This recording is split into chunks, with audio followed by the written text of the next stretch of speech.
are meeting on the unceded territory of the Lekwungen-speaking peoples, known today as the Esquimalt and the Songhees nations. It is with gratitude that we work, play, and gather together on this land.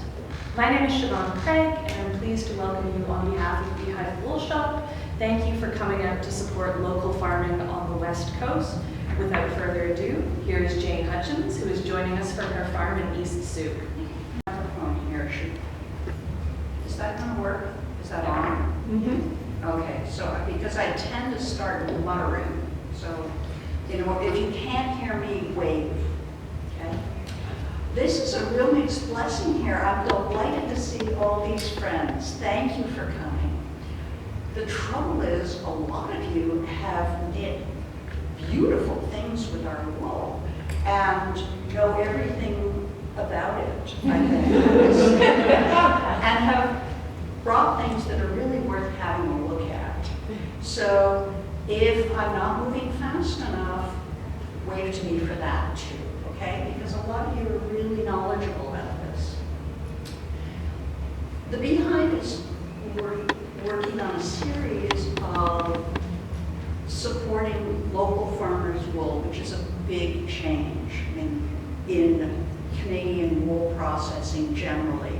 And so when they said, can you talk about what it's like to farm wool, I said, this is a worthy project. I'd be delighted. So here we are. And I should acknowledge Robert here, the other half of this operation, not the guy in the gray shirt, the guy in the blue shirt. And so understand when I say I certainly mean we. Okay. Tideview Farm is out in East Sioux, and quite often people say, Sioux, what do you do out there? And we were just comparing notes. My answer is usually bonbons and novels. But we also raise a bunch of sheep. And tonight, can I have a little bit of a sense of the audience? What do you want to hear about? It's small enough that we can do this as a conversation. Are there burning issues? What I thought I'd do was talk about the place, the sheep, and the fire. And if, I'm getting some thumbs up, if I start to go on, I'm not going to talk to you about coefficients of inbreeding. I'll let you want to hear that. But if there are things that you're not interested in, let me know and I'll scoot it on. Okay? That's good. Okay. The place is Tideview Farm in East Sioux, as I said, a small farm for those who are beaming in on the southern coast of Vancouver Island. And we're a community of about 1,500 souls. And if you've been there, you know that the settlement area is right along the edge of the eastern edge of the Sioux Harbor and around to the Wampum Strait. Across the street is a 2,500 hectare wilderness park.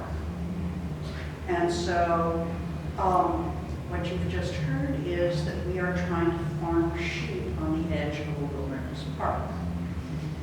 And that's something to ponder.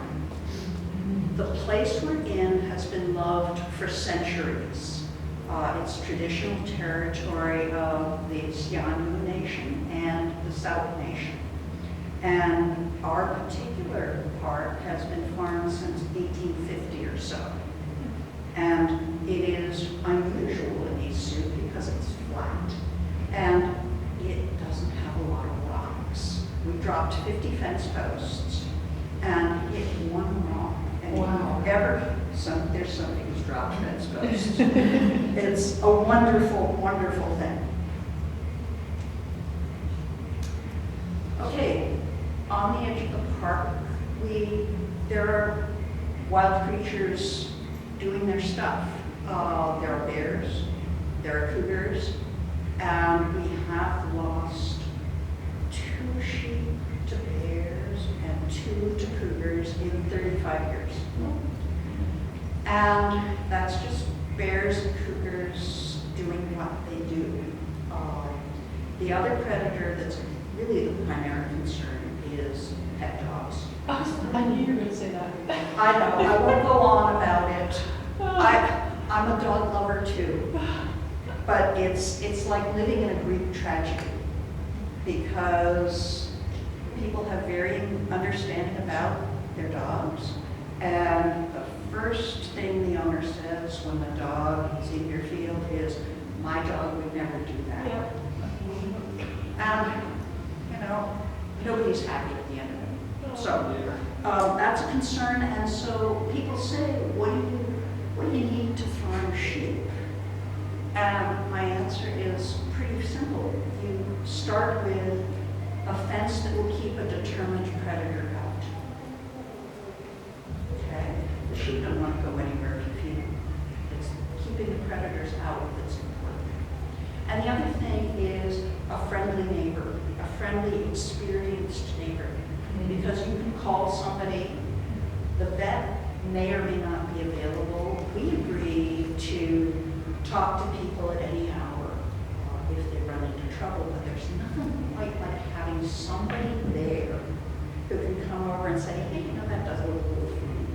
Here's what we can try. It's enormously comforting. The other predators, the other wildlife we deal with are deer and rabbits, who are vectors for disease. Okay? They bring the parasites through. There are elk in the area, and if any of you have ever seen an elk walk through a fence, you know that we are counting our blessings that they haven't found us so far. Deer don't eat hay, I'm incredulous to say. Elk do. So your storage becomes a real issue, but not good. And we're not borrowing trouble on that one. I'm showing you a beautiful spring day with healthy lambs and robert and everything in bloom. And Tatiana wanted me to talk about controversial things and start arguments. And so I'm going to start by saying you're going to see all sunshine and lush green grass today because when we're having a disaster, we're not filming. Okay? There's, every year there's a day in February and the power's been out for 2 or 3 days, which means the electricity in that well isn't working. And so you get up in the morning and you pull the water in a bucket out of the well, slosh it into your boots, and mostly in the sheep's bucket, and you break the ice on that. And then one of the sheep starts looking not terribly well. And historically, I look at Robert and say, a condo. So there are days, mud wrestling at 2 in the morning in a bad berth in April. It's not quite as straightforward as it looks, but ask me and I'll tell you, okay? What's the biggest pill you've ever had to give to one of your animals? Sometimes you get it down. This is, sheep bite. Does everybody know that? Sheep bite. And they also spit, but they'll spit things out. We don't give them pills. We don't use a bolus. We use liquids. And we use a syringe, the catheter syringe with the longer tip, and stick it in and done. We've tried pills. Although the grannies get aspirin occasionally, which does miracles for their arthritis too. And interestingly enough, they don't mind the taste. So a little bit of Gran and a half an aspirin and off they go. So, all right, we are pretty basic.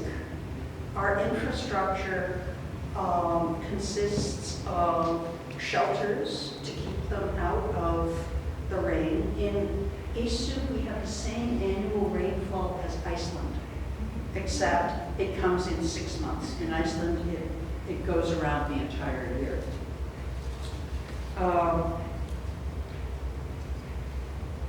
This means that right now, thank goodness for yesterday, but right now our grass is pretty crispy and pretty limited. So we have started feeding hay just last week.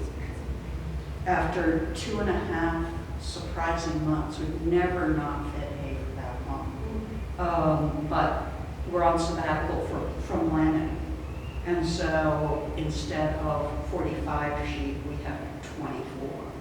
So that's taken some pressure off the grass. The infrastructure is really basic. You need to keep them out of the rain. Each of them has a shelter on the windward side of the pen. And we have gates and movable hurdles that allow us to constrain them to the extent we need to do that. What we don't have is a barn where we lock them in. And when the wildlife officers come because there's a bear in the neighborhood or a cougar, they say, well, close them up in the barn at night. And we don't have a barn. When there's an animal around, we move them up around the house, and we have an old girl who is willing to wear a bell. And it's pretty funny, we put a leather collar up with a bell on it, and within 15 minutes, she figured out how to move without ringing the bell. But I figured if there's a bear behind her, it'll be different. So, pretty straightforward infrastructure. Sorry, can I interrupt? Of course you I have can. a question. You don't have a sheepdog, No, we don't. and why is that? Oh, way too much trouble. It's too much trouble with the dog. Way too much. Yeah, We- okay. These sheep, I tell people, these sheep are like vegetarian dogs. They are completely responsive. The other day we had a couple of grandkids come to visit, and the sheep were down there, and I called them, and their heads came up, and I said, come on, and in they come. You know, we've got one who's deeply skeptical. Martha, somebody here knows Martha. She knows that we are apex predators, and so she kind of watches what's going on and is reluctant to go into shelters. We don't need a dog. They're amazing. These are primitive sheep, and I'll talk about that, but they still have that wild canniness, and they're completely responsive. It's really nice to work with them. Much as I like dogs, honest. We're just standing out there. So we've got these shelters, and they're heaped up, as I think you can see. Let's just see. Do you get to see arrow when I do that? Yes, that's the center. That light area is built up a little bit, and so they can go in there and lie down, or do whatever. And on either side, you'll see where it's churned up a little bit, and they can get fed in there as well.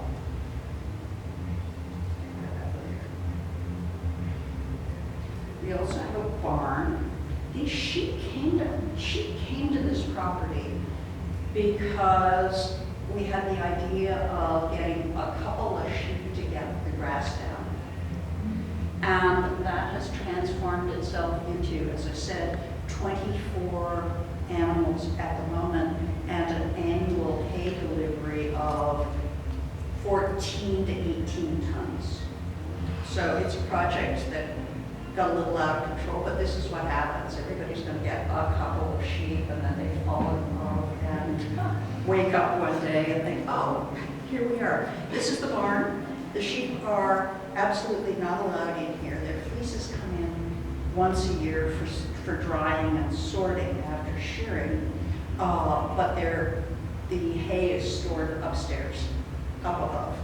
So yes, we do have a barn, but that's put to other purposes. Other infrastructure, I have a couple of pictures of Iceland here, and there are a couple of things for you to look at. Notice that they're all standing on obsidian. I've been showing you lush green pastures, and that means that their feet, their hooves tend to grow. We need to trim their feet 3 or 4 times a year. The Icelandic People say trimming feet, what? Yeah. Because they're walking around on lava. The other thing is that the grass there is really sparse. And so these sheep tend to have really large rumens, which means they're not symmetrical. Their left side tends to bulge a little bit when people arrive in October and say, are all your sheep pregnant? No, they're not. They all have big rumens because they've evolved to be able to eat the grass that they find right then, because supplies are not guaranteed. And the other thing is, because the grass is sparse, they spread out. They don't have much of a flocking instinct, which means they're terrible for training sheepdogs. A sheepdog, herding is controlled predation, essentially. You've got a dog under control, moving animals that thinks the dog is a predator. These sheep are used to being in trios, a ewe and 2 lambs, and spread way out. And so they don't tend to cohere in the way a herding dog would expect them to. Furthermore, they are bloody-minded. Yeah. You can wreck a young dog because his herding ability depends on his confidence. And if he's got a sheep looking at him saying, "You talking to me?" It's a setback.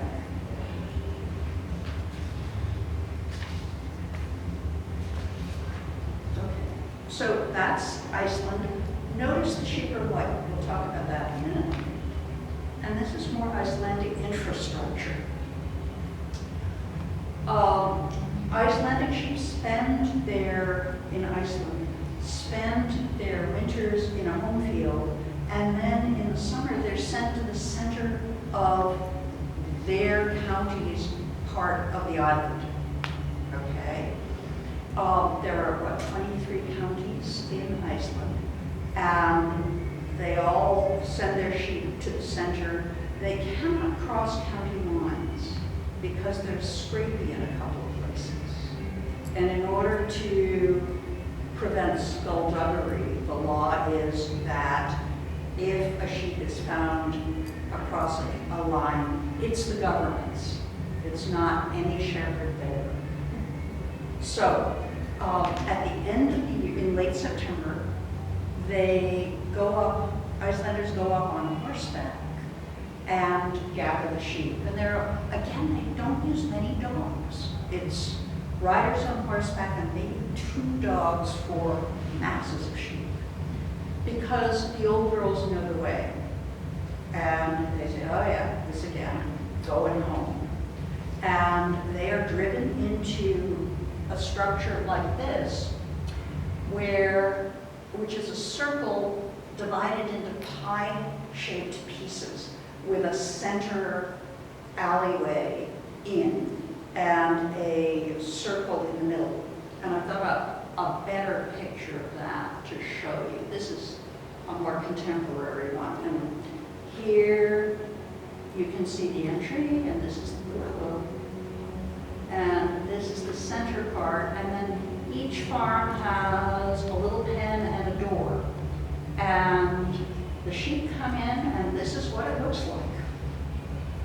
They're all tagged, and different counties have different colored tags.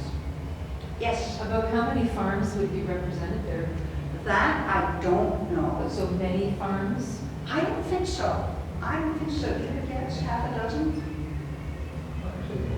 One half? Yes. That I don't know. Sorry.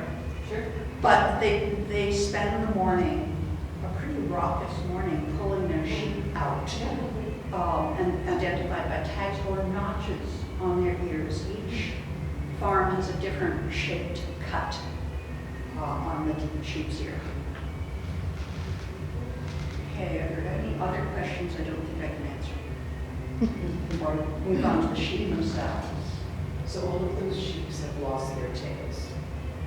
Have they been docked, or are they No. naturally short-tailed? That is, okay, these are primitive sheep. And the characteristic, That face. there you have it, folks.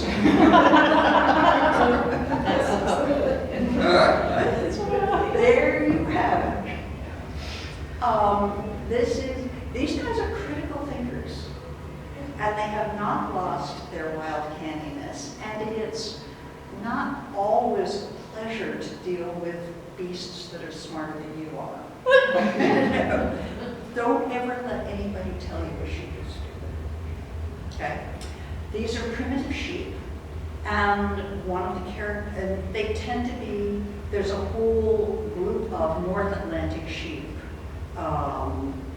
Isle of Man, Orkney, Shetland, Iceland, Greenland, all have similar primitive sheep. What does that mean? They're short-tailed. Okay. And so you don't have to dock the tails, which is delightful. They are double-coated, and I'll be showing you a lot of pictures. There are a lot of sheep pictures coming. They're double-coated, and they shed their fleeces. What does double coated mean? Ah. Well, here we go. It means, I'm walking, sorry. Is it like the softer fiber inside and a different fiber outside? That's exactly right. There's some of this for you to admire. Okay. It has what's called a tob, which is a long, coarse outer coat, and that sheds the wool, and an inner coat called the tell.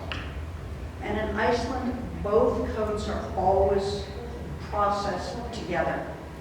Okay, and I'll show you more about that. Okay, but it's a double-coated fleece, and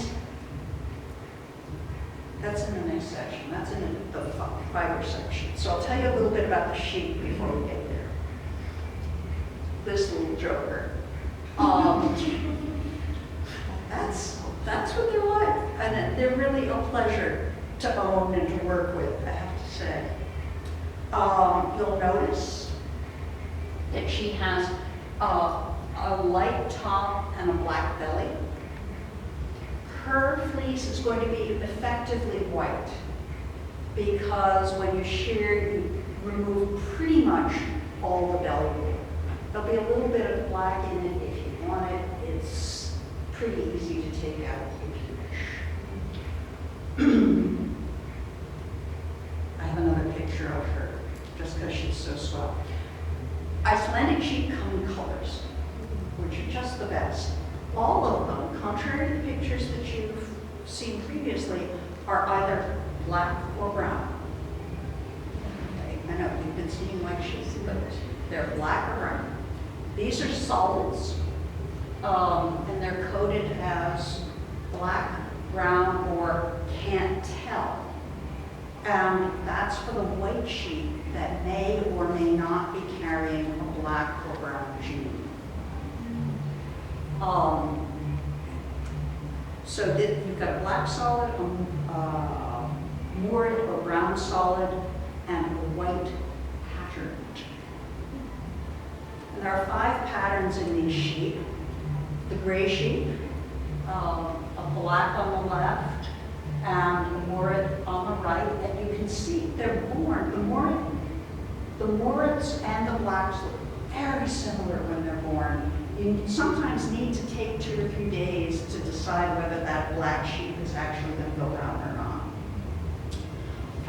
And over time, you do know that it will because of what they call sugar lips. See that white? It's just looks like it's been drinking milk. Mm-hmm. They both have the gray lips, and that tells you they're going to go gray.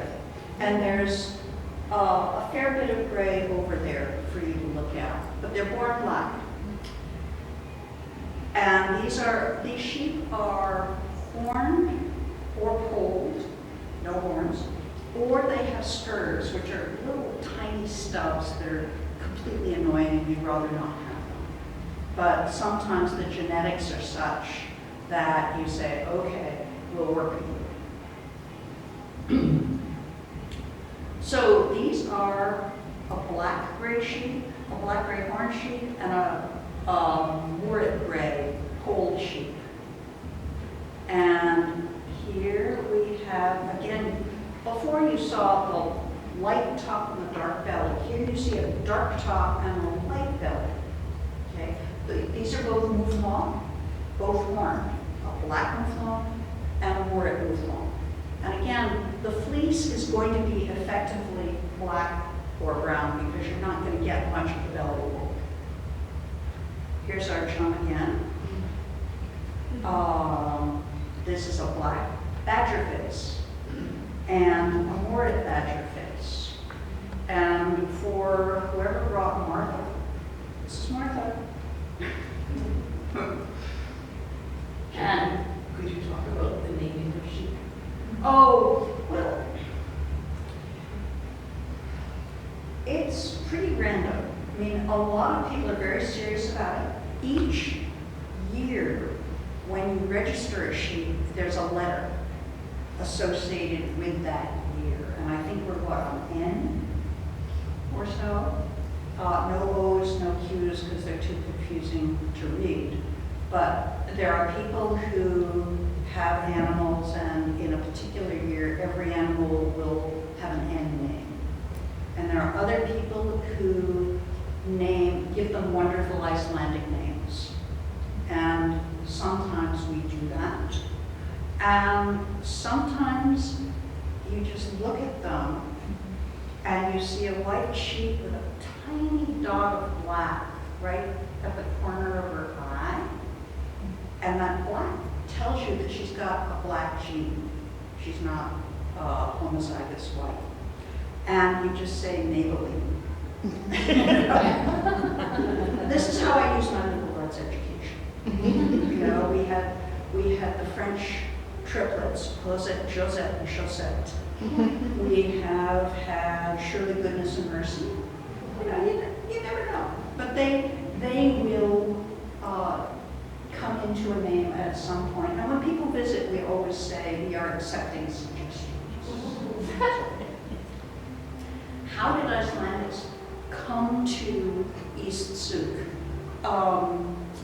They were imported into North America in 1986. They have not been here very long. By a woman who is known universally as Stefania because her name is Sveinbjörn's daughter. And she exported them to Ontario. And we looked at half a dozen farms and said, you know, if we're going to do this, let's just do this. And so we brought them directly from her. We started with 4 ewes and a ram, and very quickly realized we needed another ram. So we got a second ram to keep the company on the trip. And Stefania said, there are a couple of ewes I want you to have. Can you take 2 more? So this is how it starts, if any of you are thinking of starting a farm. And they can be trucked or they can be flown. What you see here is the Victoria International Airport with 2 extra large dog crates with 2 comprehensively annoyed ravens. They left Montreal Dorval at 6 in the morning and arrived in Victoria about 1:30 in the afternoon. And everybody was so excited. You've seen those luggage carts and how people whip around the airport. These poor little jokers were given an entire tour of the airport before they were brought to the office. So they were truly fed up. We do it that way because we used to truck them. And that's fine. But we had one year when we trucked 14 sheep and they missed their bus in Thunder Bay. You know, there's this network of large livestock trucks going all over Canada with guys with cell phones. And there are humane practices ordinances that say they have to rest quite reasonably. So they had stopped, and then there's weather. And they ran into a storm, and they missed the connection. And they still all arrived alive, thank goodness. But we said, this is just too stressful. So now they fly, so there's brief unpleasantness for them. Anytime you put an animal on a truck, a cow or sheep for sure, their endocrine system is completely out of whack for 3 weeks. And this has nothing to do with the length of time. Now, if we move a sheep in a truck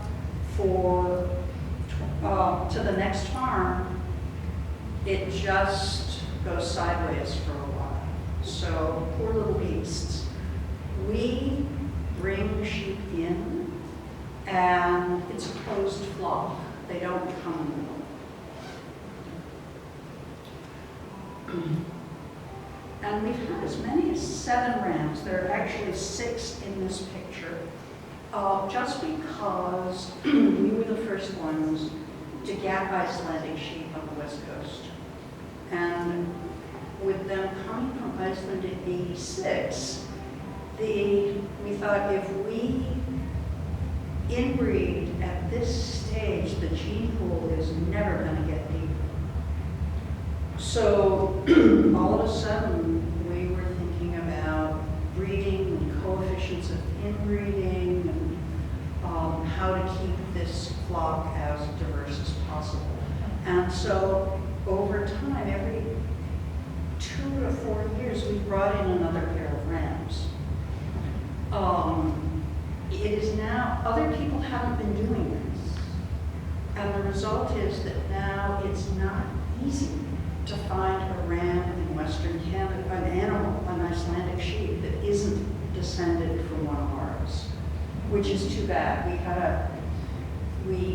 had a plan, a project to do artificial insemination in Calgary, and it was all organized, and the Canadian government said, your animals need brucellosis tests before they leave Iceland. And Iceland said, but we don't have brucellosis, so we don't have a government test. So that, as far as I know, was the end of the project for the moment. But here we are, and we've tried. Here's one of our early ones. This is Eric the Red, our first ram, who was a big sweetheart. He is a solid boric horn ram. And this is Charles, who is a black badger face. And you can see something sort of interesting. They can have ruffs around their neck, as he does, but he's clearly found a nice spot to rub. So it's not necessarily even over time.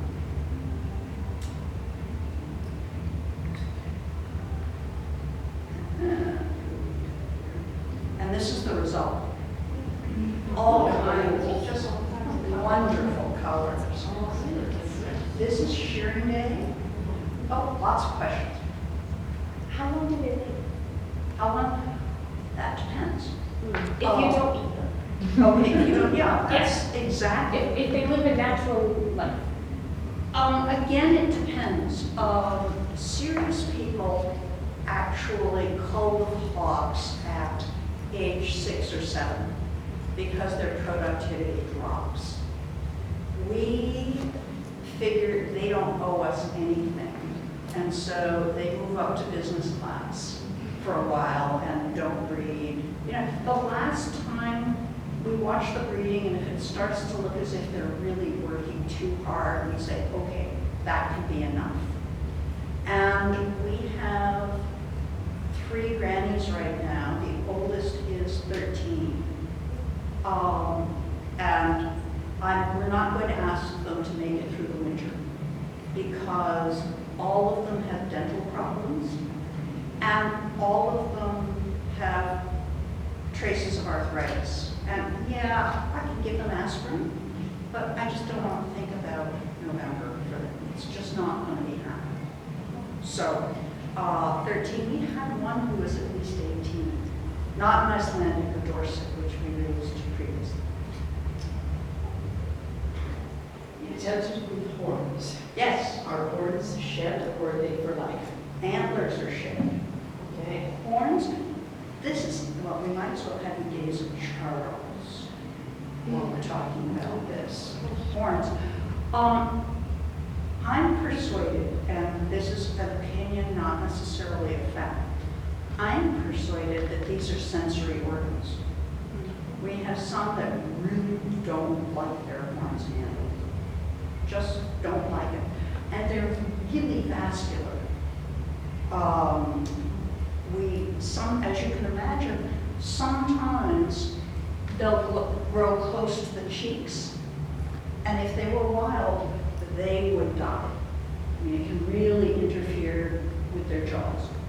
And so if we can't run a finger between the horn and the jaw, we trim it. And if you feel a horn, it's warm up the top, and you can tell where the veins stop because it's cool. And you say, aha, we cut there, hoping that that's sufficient. Are you good with me? Okay. These lamps, this is shearing day. Because we gather up, a lot of you will know Peter, especially if you've been to any of the fairs, the fall fairs. He's the guy shearing sheep, and he's an extraordinarily capable shearer, and we are really lucky to have him. And he comes not once but twice a year.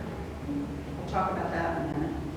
And this is a spring shearing because these lambs are obviously have never been sheared. They have a big pen, and the adult ewes spend the night in the pen because the night before they aren't fed. It's just tight and easier if Peter isn't having to bend over a big fat ewe. And in the morning, Peter pulls up and we throw the lambs into a side pen, just so they're not in the thick of things while we're moving the adults around, just to protect them. And then the sheep are shorn, and then chaos ensues because the shorn ewes go out, and the lambs have been yelling in the side pen, I want my mom.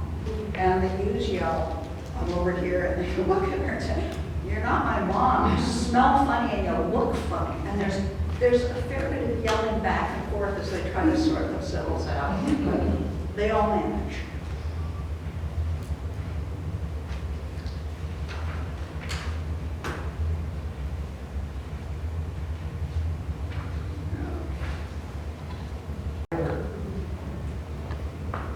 Double coated in multiple colors.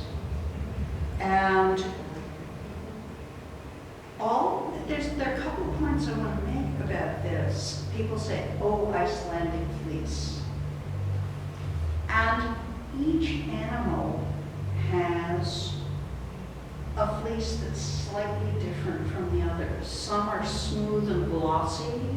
Some are a little bit more crimpy. And if you look around the room, you're going to see a lot of different hair types. Okay? A flock of sheep will vary just as much. Okay? And it will change over time. I'll show you some pictures of lambs in a sec. The other thing that I find myself reminding people about is you deal with hair on a regular basis. You know some things about it, like what sickness will do to it, what ultraviolet will do to it, what being out in the mud and the muck and mire will do to it. Same with sheep. Yeah? So they're not homogeneous. Okay? And they have different medical stress histories. And so that will influence the quality of the fleece we get. Okay? And we try to be really fussy about fleece. We resolved early on that we wanted to send out fleece that I was happy to spin with. And I'm not going to waste my time on stuff that has vegetable batter in it, or tennis balls, or barbed wire. Really, people at mills suffer. They suffer. They're saints. So, yeah, the final point is that fleece changes with age. Okay? Sorry, did you put the tennis ball in? What do you mean by tennis ball? I need a tennis ball. I mean, somebody at the mill said, oh yeah. Oh yeah. There was something in the field, and it was a long enough fleece. Well, that's what you do out there. Yeah, well, that is, I have never had anyone complain about a tennis ball. I'm proud to say. But yeah, there's junk that goes in, and bits of wire, barbed wire, baling twine can wreck an entire lawn, a dyeing lawn. You know, even the little bits that come out in lawns. If you're dyeing fleece, that bit of polypropylene is going to really wreck your final project. Jane, you said that the fleece changes over time. Does the staple change? The crimps in it? Funny you should ask. Okay. Looking at this picture, again, we've got a black gray, a Morit gray, and probably a solid Morit.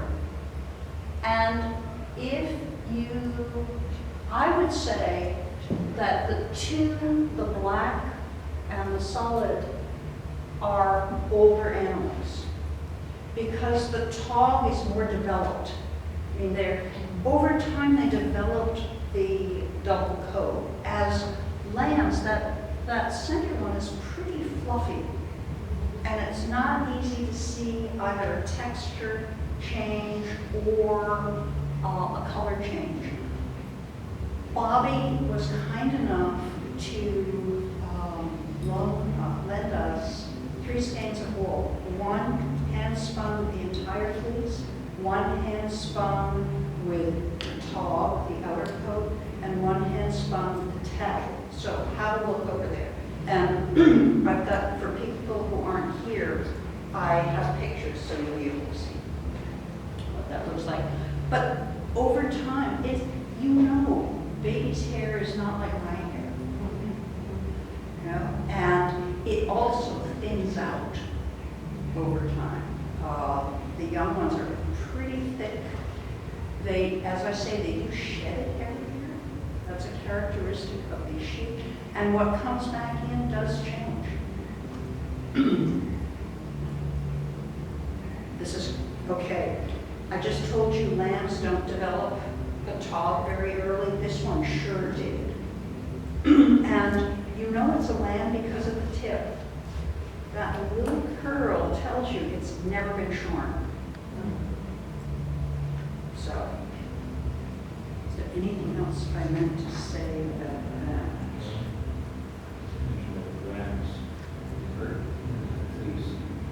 Shedding? Oh, yes. Yes, yes, yes.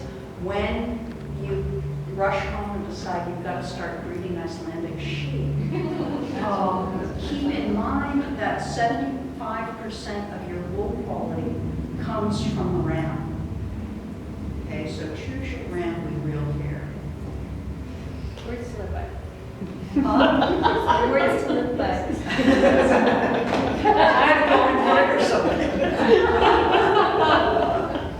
Only the good ones left. Thank you. We shear twice a year. What? It's an unruly crowd. We shear twice a year, and that's really the hardest thing about owning these animals. People say, oh, what does it take to care for it? Well, it takes one of us about 20 minutes a day to go down, check the water buckets, feed them hay if that's necessary, make sure everybody's feet are pointing in the right direction, and fill up the mineral levels. It's quick, And it's straightforward until it's not. Where was I going with that? Shearing twice a year, yes. In North America, there aren't any mills that will, or in Canada for sure, I can't speak for the States. But, Same. Hmm? Same. I think so. They don't want to talk to you if the fiber is more than 6 inches. These jokers can grow 12 inches in a year. They can be really long. And I called one of the pellet mills we now have on the island. And they said, oh, Icelandic fleece. And I said, oh, it's temporary though. What often happens, we don't. We shear in early May, late April, early May. Because that's after lambing. I mean, I just can't think it's pleasant to toss the sheep around before they lamb. Although the timing has been such, and here has been brilliant. It's been great. If we shear early, the fleece will keep growing, and then it will shed. And what that gives you is half an inch, and it doesn't drop off necessarily. And the new fleece will come up through it and with it, and the old fleece will effectively form a crust. There's this nasty felted crust, and it will absolutely wreck the fleece. So we wait until late April, which means that our fall fleeces are a little shorter than they might be, but they're absolutely clean. Okay. Unless we get stuff coming in. I mean, invasives are a big problem. One year we got a load of hay that had burrs in it. And that was a lot of tidying for us. And then we just discounted the wool 25% because I wasn't sure I'd gotten every darn one out. So anyhow, this is what they look like when they're starting to shed. And we do not use the spring fleeces. We've got a couple of long-term friends who do put it to use, but again,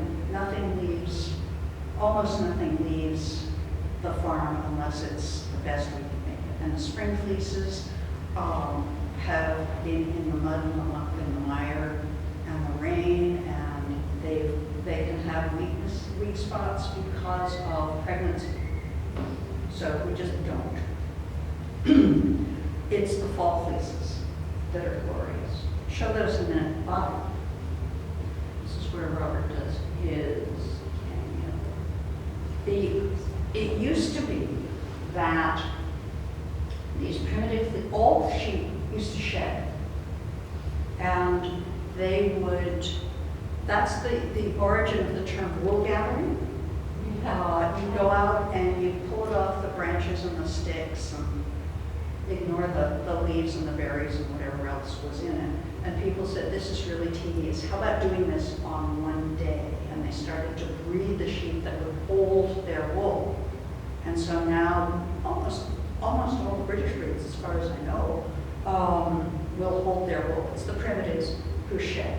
As I say, it's not easy.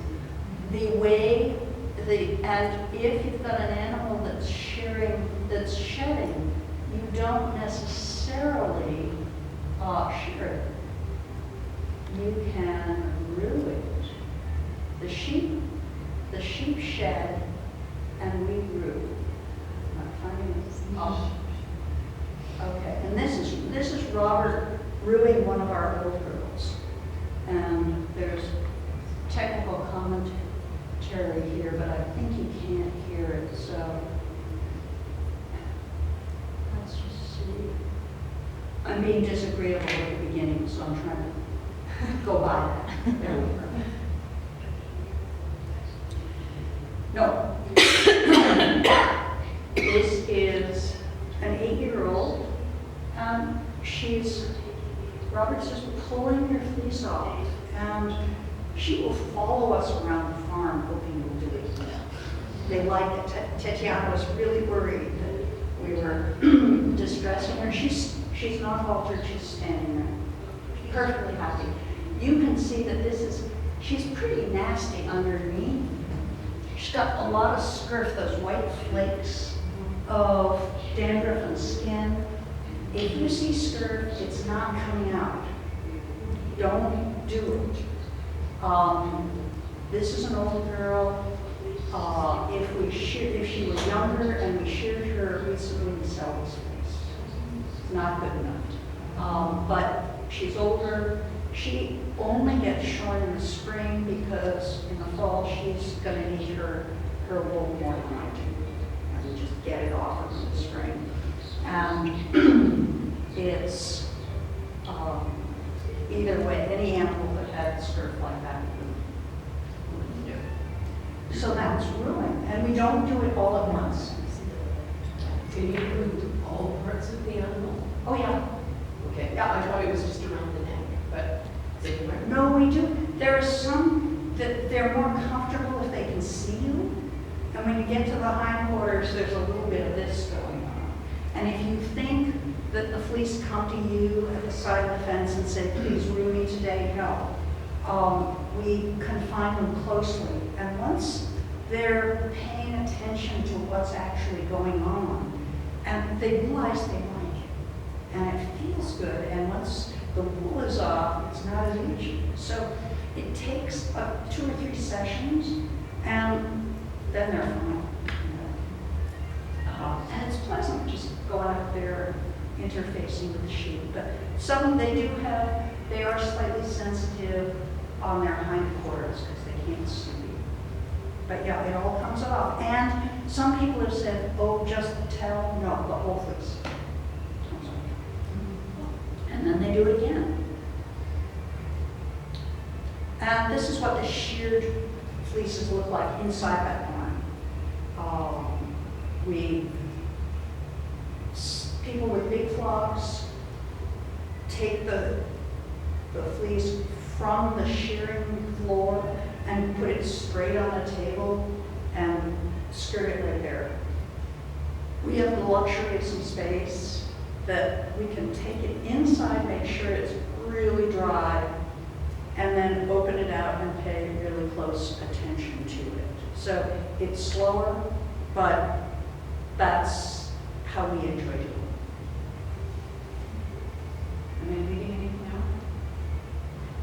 Can I ask a question? Of course you can. Ruing and shearing, I'm just not sure. Is there a difference? Are you doing both? You rue it and shear it? No, What's going on? one or the other. If we could rue all of them. Exactly. Okay. So there are This couple setup, you said that those are sheared? Those are shorn. Yes. Shorn? Yep. And if they were rude, would it kind of look the same? Like in Oh, piles no. like that? But it would be No, pockets of fluff, no. wouldn't it? Yeah, it's bits when Yeah. it's rude. And maybe actually you can get swaths off, Uh-huh. but the shearer comes and they do what? 32 different motions. And every time, and it's absolutely precise. Yeah. It's beautiful to see. And it comes off in a very specific, organized way that enables you to pick it up and toss it onto a table. In here. If you do that with an Icelandic, it'll go all over the barn because they don't have a lot of land. It isn't very cohesive. So the tossing doesn't happen. And with the 2 of us and Peter and the occasional guests, we get it into bags and move it down, open it out and take our time. Yeah, okay. So why is it that you don't just shear them if rooming takes so much time? I understand you're not going to use the wool from Yeah. some of them. Why don't you just shear them and then throw We them could, but it makes them really happy. Oh, And these are elderly sheep that we root. The younger Oh, okay. ones aren't necessarily interested in it. And, you know, the older sheep, to shear a sheep, you manipulate it. And at a certain age, it looks uncomfortable to me. okay. And So it's if- more for like the animal's benefit? Yeah. Right, okay. Yeah. Thank you. Rachel, how do you spell the word fruit? R-O-O. Oh, yeah. Kangaroo. Yep. Yep. And what does it, is it an Icelandic term or where does it? Oh, I don't know what they call it in Iceland. So much I don't know. I mean, In Shetland, they get called every Do they?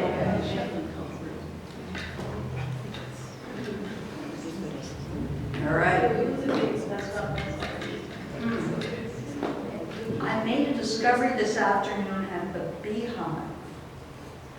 Tell you about that. Okay. When we open it, we have a sorting table, and when we open it up, we take a look at it for evenness over the entire body, because sometimes you'll see a center part on a sheep. You don't want that, or there'll be patchiness. Icelandics and Shetlands are okay to have thicker wool on the back because they turn their backs to the weather. And that's not a fault. So a little bit longer and coarser there is fine. So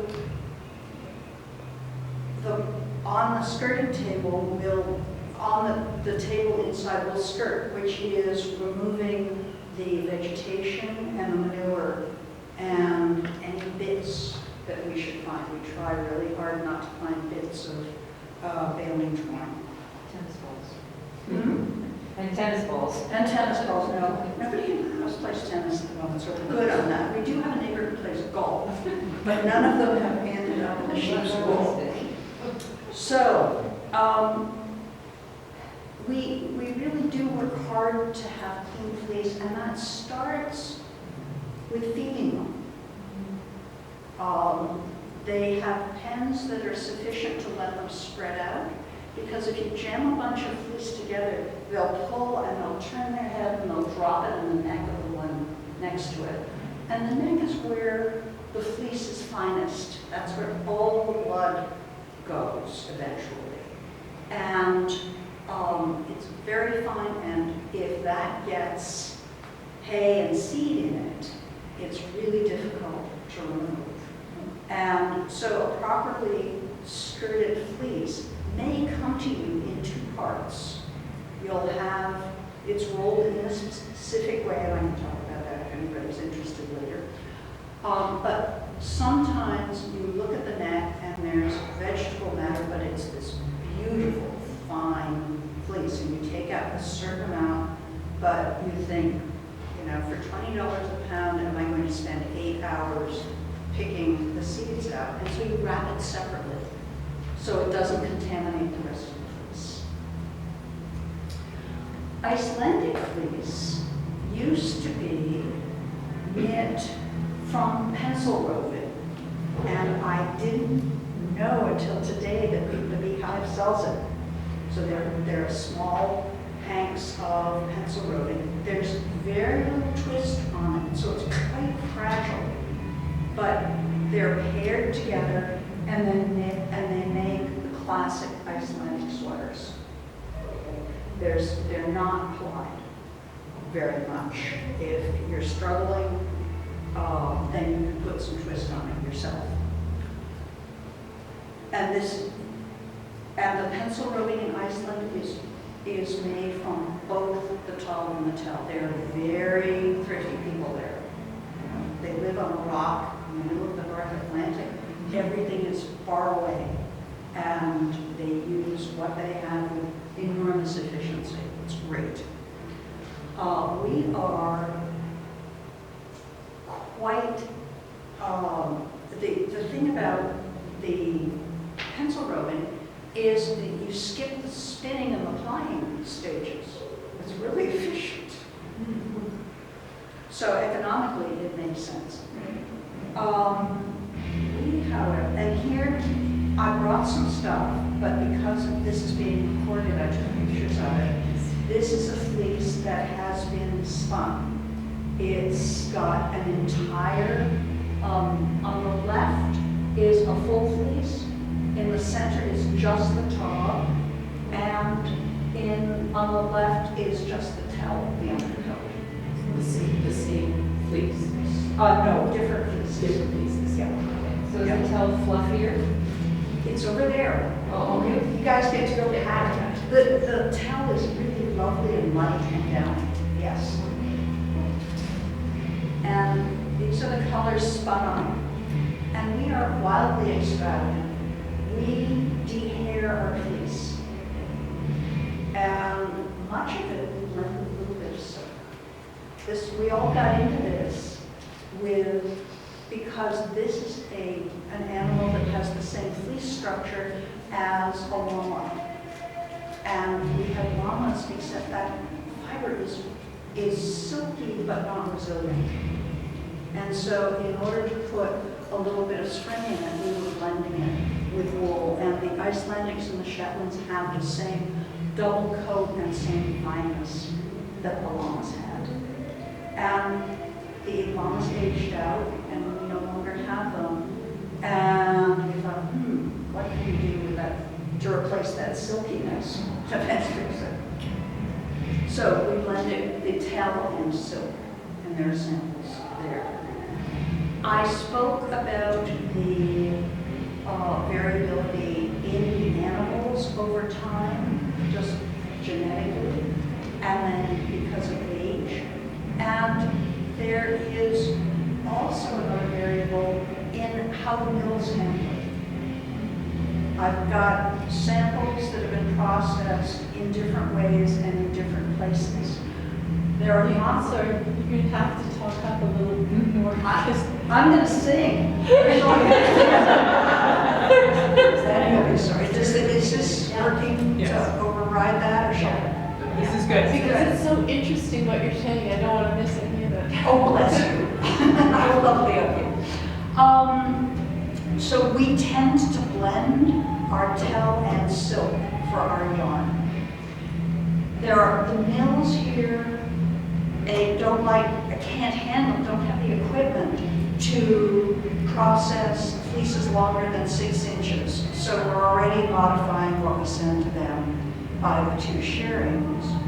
And then different mills have different equipment and different levels of attention, and not a lot of them like double coats. Okay? We've used 5 different mills since 2020.